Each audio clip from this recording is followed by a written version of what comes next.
Oke cuy, ketemu lagi dan lagi-lagi kita ketemu di Rangkum Film. Seperti biasa, saya selalu mengucapkan terima kasih dan terima kasih banyak untuk teman-teman yang selalu menonton rangkuman film di channel ini. Saya doakan semoga teman-teman semua selalu dalam keadaan sehat walafiat. Karena apa? Ya, karena kesehatan adalah segala-galanya. Oke, langsung aja. Kali ini kita bakalan rangkum alur film lagi dengan tema balas dendam. Dan benar sekali, film yang akan kita bahas kali ini berasal dari Hindia. Oke, bagi teman-teman yang pengen tahu film yang akan kita bahas kali ini berjudul Kabil. Film yang bergenre action thriller ini menceritakan tentang kisah seorang pemuda buta yang ingin membalaskan dendam. Oh ya, film yang dirilis tahun 2017 ini dibintangi oleh aktor India ternama yaitu Hrithik Roshan. Oke, tanpa berlama-lama lagi, langsung aja kita simak rangkuman ceritanya.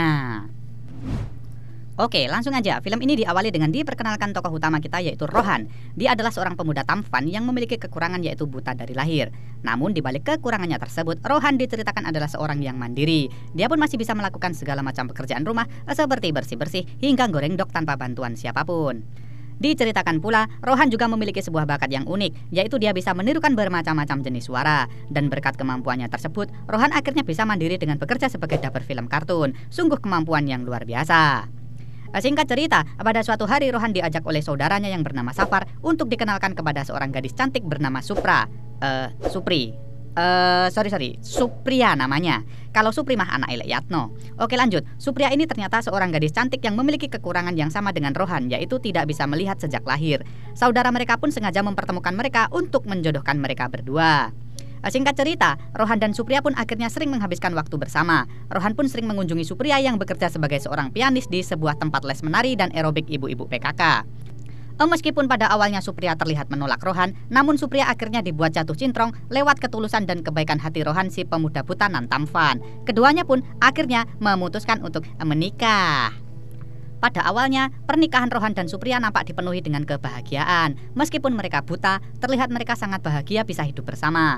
Berkat pekerjaannya, Rohan pun memutuskan untuk membangun sebuah apartemen mewah yang akan mereka tinggali bersama anak-anak mereka kelak. Sungguh romantis.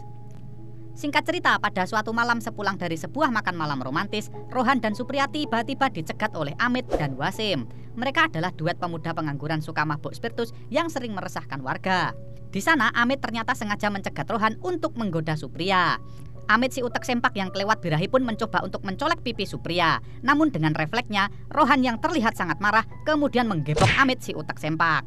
Supriya yang ketakutan kemudian berteriak meminta tolong kepada warga sekitar. Namun sayang, ketika warga keluar rumah, Amit dan Wasim sudah melarikan diri. Keesokan paginya, akhirnya awal dari sebuah tragedi pun terjadi, saudara-saudara. Sesaat setelah Rohan pamit untuk pergi bekerja, tiba-tiba Amit si utek sempak dan kawannya yang bernama Wasim ternyata diam-diam masuk ke rumah Rohan. Dengan sekejap mereka pun akhirnya menyekap dan mengikat Supriya di atas ranjang. Dan ya, kejadian yang tidak kita inginkan pun terjadi, saudara-saudara. Supriya akhirnya diperkosa secara bergiliran oleh Amit si utek sempak dan Wasim si pemuda mesum. Supriya pun pingsan di atas ranjang. Singkat cerita, Rohan pun akhirnya pulang ke rumah setelah seharian bekerja. Di sana betapa terkejutnya Rohan mendapati istrinya tengah menangis dengan kondisi terikat dan telanjang di atas tempat tidur. Lewat pengakuan Supriya yang mengaku telah diperkosa oleh Amit dan Wasim, dengan segera Rohan pun akhirnya melaporkan kejadian tersebut kepada Lek Cabe, seorang kapolsek di sana. Dan ketika tengah dalam penyelidikan, Lek Cabe ini kemudian mendapatkan telepon dari Lek Selar. Dia adalah seorang korporat kaya raya yang akan mencalonkan diri sebagai anggota DPR. Dan perlu kita ketahui, dia adalah kakak dari Amit si utek sempak. Lek Selar ternyata dengan liciknya menyuap Lek Cabe untuk menghilangkan bukti agar adiknya si Amit bisa terbebas dari kasus perkosaan tersebut.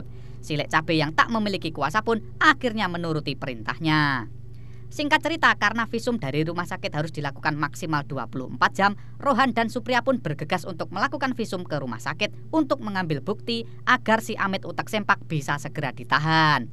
Namun dengan kejamnya, merasa Rohan dan Supriya adalah suami istri buta yang tidak berdaya, Lek Cabe pun menyuruh anak buahnya untuk menculik Rohan dan Supriya dan membuangnya di pantai. Astagfirullahaladzim. Berikutnya, secara mengejutkan, dengan penuh penderitaan Rohan dan Supriya pun akhirnya berhasil selamat dan menuju rumah sakit untuk melakukan visum. Namun, sayang seribu sayang, karena sempat diculik dan dibuang di pantai, Rohan dan Supriya ternyata sudah melewati batas visum yang hanya 24 jam. Dokter pun juga menjelaskan bahwa karena tercebur di pantai, semua bukti visum yang ada di tubuh Supriya pun ikut hilang. Astaga. Singkat cerita, hari demi hari, kasus pemerkosaan kepada Supriya yang buta pun semakin ruwet koyo bolah layangan. Karena kuasa Lek Selar si korporat kampret, pihak kepolisian terlihat melindungi pelaku dan seperti ogah-ogahan menangani kasus Supriya yang semakin menderita. Meskipun Rohan sempat sangat emosi dengan pihak kepolisian, namun akhirnya Rohan dan Supriya yang tak tahu lagi kemana harus mencari keadilan pun akhirnya merelakan kasus ini. Hari demi hari, Rohan dan Supriya mencoba untuk bangkit dan hidup seperti sedia kala. Namun, Rohan yang masih menyimpan dendam kepada Amit dan Wasim terlihat sangat terusik dengan keadaan ini. Rohan pun sering tidak fokus dan menangis ketika bekerja. Dan berikutnya, hal yang sangat tidak kita inginkan pun terjadi, saudara-saudara. Sepulang dari bekerja, betapa hancur hati Rohan ketika pada akhirnya dia menemukan istrinya tercinta, yaitu Supriya, telah tewas bunuh diri di atas ranjang. Belum diketahui penyebab Supriya nekat gantung diri, tapi nampak jelas Rohan sangat terpukul dengan kejadian menyedihkan tersebut. Sumpah saya pengen nangis lihat adegan ini. Berikutnya, diiringi derasnya air mata Rohan, jenazah Supriya sang istri tercinta pun akhirnya dikremasi. Dan ketika Rohan tengah berduka di rumah, tiba-tiba seseorang datang untuk menemui Rohan. Siapakah dia? Ya, dia adalah Lek Selar yang merupakan kakak dari Amit si utek mesum. Dengan kampretnya, Lek Selar ini bukannya menyampaikan bela sungkawa kepada Rohan, tetapi justru memberikan ancaman. Lek Selar memberikan peringatan dan ancaman kepada Rohan untuk tutup mulut atas kasus yang menyeret adiknya yaitu Amit si utek sempak. Hal ini diduga karena bentar lagi pemilu dan Lek Selar ini akan mencalonkan diri. Jadi ketika kasus ini diungkit-ungkit, nama baiknya otomatis akan ikut menjadi buruk. Jan bedes wong iki. Berikutnya, setelah Lek Selar kampret meninggalkan rumah Rohan, Rohan pun teringat ada beberapa benda yang ditinggalkan Supriya sesaat sebelum bunuh diri. Ya, benda-benda tersebut adalah 2 buah arloji kesayangan Supriya dan juga sebuah surat braille yang dibuat oleh Supriya sesaat sebelum dia mengakhiri hidupnya. Dan betapa terkejutnya Rohan, lewat surat tersebut akhirnya dia mengetahui penyebab Supriya nekat untuk bunuh diri. Di sana diceritakan ternyata Supriya merasa hancur karena dengan bejatnya Amit si utek sempak dan Wasim si pemuda mesum ternyata kembali mendatangi Supriya dan memperkosanya untuk yang kedua kalinya. Jan biadab wong-wong iki. Supriya pun merasa dirinya sangat kotor dan tak pantas lagi menjadi istri Rohan, hingga akhirnya dia nekat untuk bunuh diri. Mengetahui kenyataan pahit tersebut, hati Rohan pun hancur berkeping-keping. Adegan berikutnya, dengan penuh perasaan dendam dan sakit hati, Rohan pun akhirnya nekat mendatangi kantor polisi untuk kesekian kalinya. Namun, di sini Rohan tak hanya melaporkan kejadian naas yang menimpa istrinya, namun Rohan yang mengetahui bahwa para polisi tak akan membantunya, kemudian menyampaikan bahwa dia akan tetap mencari keadilan dan membalaskan dendam dengan caranya sendiri. Rohan pun berjanji bahwa setiap pelaku yang bersalah akan dia hukum mati. Gila. Berikutnya, berbekal sebuah alat perekam sederhana, Rohan pun memulai aksi balas dendamnya. Diperlihatkan secara diam-diam, Rohan ternyata merekam pembicaraan Amit si utek sempak dan Wasim si pemuda mesum ketika menyelinap di diskotik milik Amit. Oh ya, di sini Rohan juga sempat mengambil sapu tangan milik Amit dari jaketnya. Kalian harus ingat adegan yang satu ini ya. Berikutnya, tak lupa Rohan pun secara diam-diam juga merekam orasi Lek Selar yang sedang obral janji agar dipilih di pemilu nanti. Dan perlu kalian ketahui saudara-saudara, Rohan sengaja merekam pembicaraan mereka ternyata bukan untuk mencari bukti, namun untuk menghafalkan suara dan logat dari masing-masing targetnya. Saya kira kalian semua masih ingat bahwa Rohan adalah seorang yang memiliki kemampuan unik, yaitu menirukan berbagai macam suara. Berikutnya, setelah mempelajari suara dari masing-masing targetnya, Rohan pun kemudian memulai aksi balas dendamnya. Pertama, agar tidak terlacak, dengan cerdas Rohan menggunakan sebuah telepon umum di sebuah stasiun untuk menghubungi adik Wasim yang bernama Lupna. Rohan kemudian berpura-pura menjadi Amit dan mengajak Lupna untuk melakukan hohohihe di suatu tempat. Rencana Rohan pun terlihat berhasil dengan membuat murka ayah dari Lupna yang mengetahui anaknya dilecehkan. Berikutnya, untuk melancarkan aksinya, Rohan pun kemudian menelepon Amit dan berpura-pura menjadi Lupna. Rohan yang menelepon Amit dengan suara Lupna kemudian mulai menggoda Amit dan membuat janji untuk bertemu di suatu tempat. Singkat cerita, Lupna dan ayahnya pun akhirnya menyatroni Amit lewat lokasi yang sudah direncanakan oleh Rohan. Tidak disangka, ayah Lupna yang sangat emosi karena putrinya dilecehkan, kemudian menyerang Amit menggunakan sebuah pisau. Namun sayang, karena sudah tua, ayah Lupna pun akhirnya terluka karena tertusuk pisau dan Amit pun melarikan diri. Berikutnya, pada malam hari, Lek Selar si korporat yang merupakan kakak dari Amit kemudian mendapat laporan bahwa adiknya mencoba membunuh seseorang. Takut nama baiknya akan tercemar jelang pemilihan umum, Lek Selar pun akhirnya memutuskan untuk menyuruh para polisi untuk diam. Dan untuk melindungi adiknya, Lek Selar kemudian menyuruh Amit untuk pergi keluar kota. Polisi pun hanya bisa diam menuruti perintah si korporat kampret. Berikutnya, dengan menggunakan kemampuan uniknya, Rohan kemudian memperdaya Wasim si pemuda mesum yang pernah memperkosa Supriya. Rohan pun terlihat mempelajari seluk-beluk diskotik milik Amit dan mulai menyiapkan jebakan untuk mengeksekusi Wasim si pemuda mesum. Dengan cerdas, lagi-lagi lewat sebuah telepon umum di sebuah stasiun, Rohan kemudian menelepon Wasim. Dengan berpura-pura sebagai Amit, Rohan kemudian menjebak Wasim untuk datang ke diskotik miliknya setelah jam tutup. Singkat cerita, Wasim yang mempercayai bahwa orang yang meneleponnya adalah Amit, kemudian datang ke diskotik tersebut. Namun, ketika sampai di sana, betapa kagetnya Wasim mengetahui bahwa orang yang telah menunggunya adalah Rohan, sang pemuda buta. Rohan yang ternyata sudah mempelajari lokasi dan menyiapkan jebakan kemudian mematikan semua lampu dan menghajar si Wasim. Dengan cerdasnya, Rohan juga menyebarkan keripik telo di lantai untuk mengetahui keberadaan Wasim lewat langkah kakinya. Meskipun sempat kewalahan karena dilempar botol kecap, botol kaos, botol jamu, sampai botol orang tua, Rohan yang dipenuhi rasa dendam kemudian mampu memojokkan dan menghajar si Wasim. Dengan penuh emosi, Rohan yang sudah tak lagi memiliki rasa ampun kepada orang yang sudah memperkosa istrinya, kemudian menggantung tubuh Wasim si pemuda mesum. Di sana, Rohan pun dengan cerdiknya juga meninggalkan sebuah sapu tangan milik Amit agar terkesan dialah yang membunuh Wasim. Dengan cerdas, Rohan pun membuat seolah-olah ada cerita bahwa Wasim ingin balas dendam kepada Amit karena telah menusuk ayahnya beberapa hari yang lalu. Gila. Berikutnya, Lek Selar pun semakin dibuat frustasi dengan kasus pembunuhan yang diduga karena perbuatan adiknya, yaitu Amit si utek sempak.